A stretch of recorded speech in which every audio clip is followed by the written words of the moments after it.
called the high protein vegan Alright, start over. Hey guys, it's Jessica and welcome back to my channel. This week we're going to be making 5 high protein vegan dinners.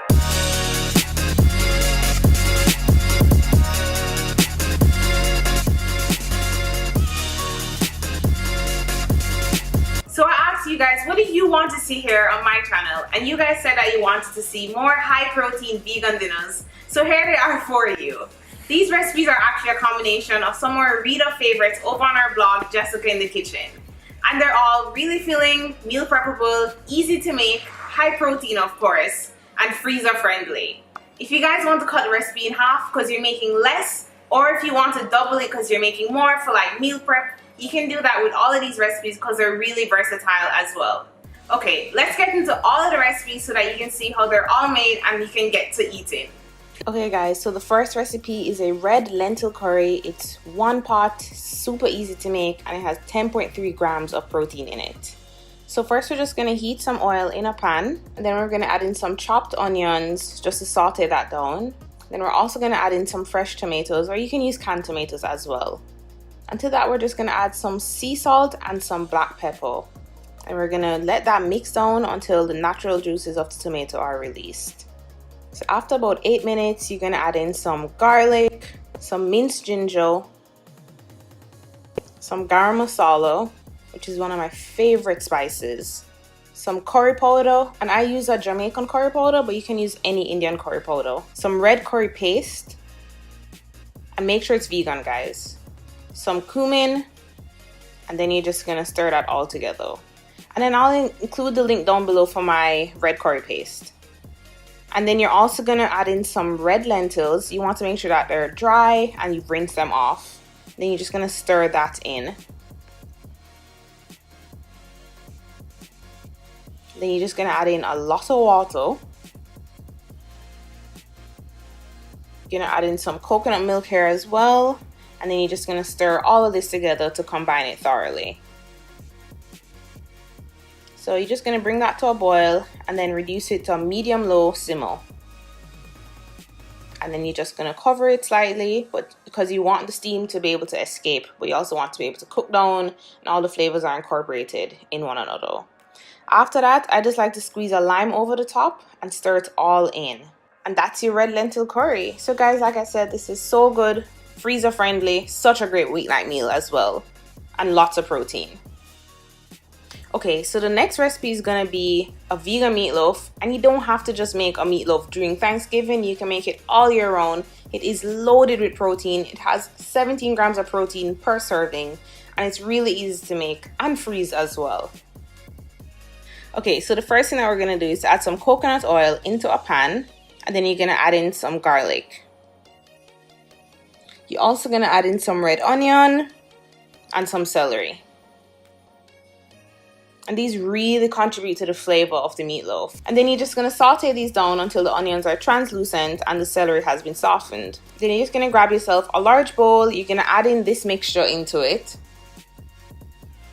And to that you're going to add some chickpeas, some cooked lentils, some liquid smoke, some vegan Worcestershire sauce or more liquid smoke, some gluten-free breadcrumbs if you're gluten-free or regular breadcrumbs if you're not, some sea salt and black pepper, 2 flax eggs, some organic tomato paste, and some thyme. And then you're just going to stir all of these ingredients together with a wooden spoon just to make sure they're all incorporated before you add it to your food processor. So you're going to want to just pulse this a few times. You don't want to over pulse it. You don't want it to be a mush pie or a mush meatloaf. But you do want to have, you know, some little chunks of celery left back, or maybe some little chunks of chickpeas left back. Then you're just going to press it all together, and then you're going to put the tomato glaze over the top. And the recipe for the tomato glaze is in the same recipe for the vegan meatloaf. After this, you're just going to bake it, and that's it. That's your vegan meatloaf, guys. Remember, this one has tons of protein in there. I'd say that it serves about 8 people, and each slice has 17 grams, which is insane. And that's thanks to the lentils and the chickpeas that are in this. Okay guys, so the next recipe is our chickpea curry. This is our most popular recipe on Jessica in the Kitchen. over 500 positive reviews, and this has 7.3 grams of protein per serving. So you're just going to add some onions and tomatoes to a pan with some coconut oil, and you're just going to stir that together until it's nice and sauteed. And then you're just going to add in some salt and pepper and stir that together again. This is so easy to make, guys. Then you're just going to add in some cooked chickpeas, whether you cook them yourself or they're canned and rinsed. And then you're going to add in some garlic, some garam masala, some curry powder, and some cumin. And then you're just going to stir all of those ingredients together. And then you're going to add in your can of coconut milk here. You can also add in some coconut flour if you want it thicker, but this part is optional. And then you're just going to bring it all together and let it simmer together to just get some flavors. Then I just like to squeeze a lime on top of the chickpea curry just to bring out all of those amazing flavors.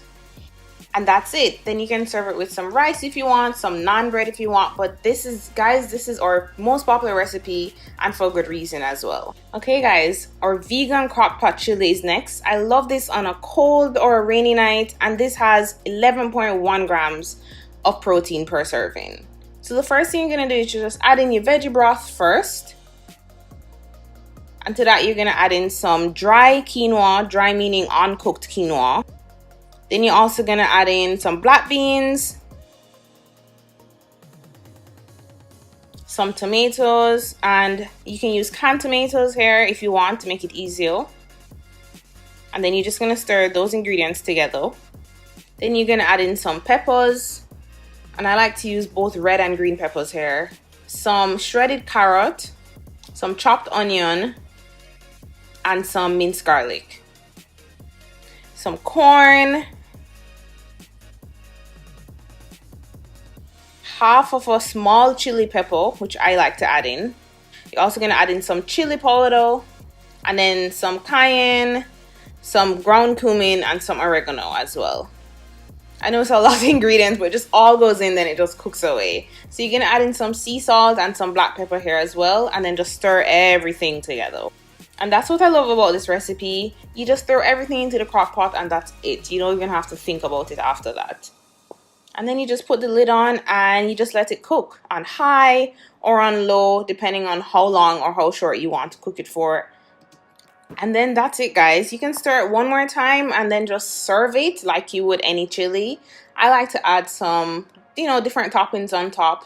Maybe some more chopped carrots or some vegan cheese, some avocado, some vegan sour cream as well, which I have a recipe for as well. And that's it. Just dig into your yummy chili after that.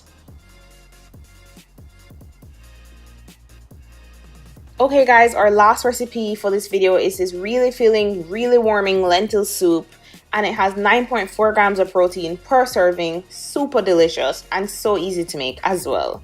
So you're just going to add in some olive oil into a large stock pot, and you want to make sure it comes up on the side since you're going to be making a lot of soup for this. And then you're going to add in a chopped red onion, some celery, and carrots as well. And then you're going to add in some minced garlic on top of that. You just want to stir these ingredients together just to release the natural juices of them, let them sweat, and just saute in the pan. To that, you're going to add some tomatoes, and you can use canned tomatoes or fresh tomatoes here. I prefer using fresh tomatoes. And then you're going to add some lentils. I used brown lentils here. Some garam masala, and some salt and pepper. Then you're just going to stir all of these together again. You just want everything to be slightly incorporated. Then you're going to add in the rest of the oil on top of it. And it's not a lot of oil, guys. I just like to separate it. Since the first oil is just to help it saute, then this oil is for flavor. And then you're just going to add a lot of veggie broth into this. And some thyme on top.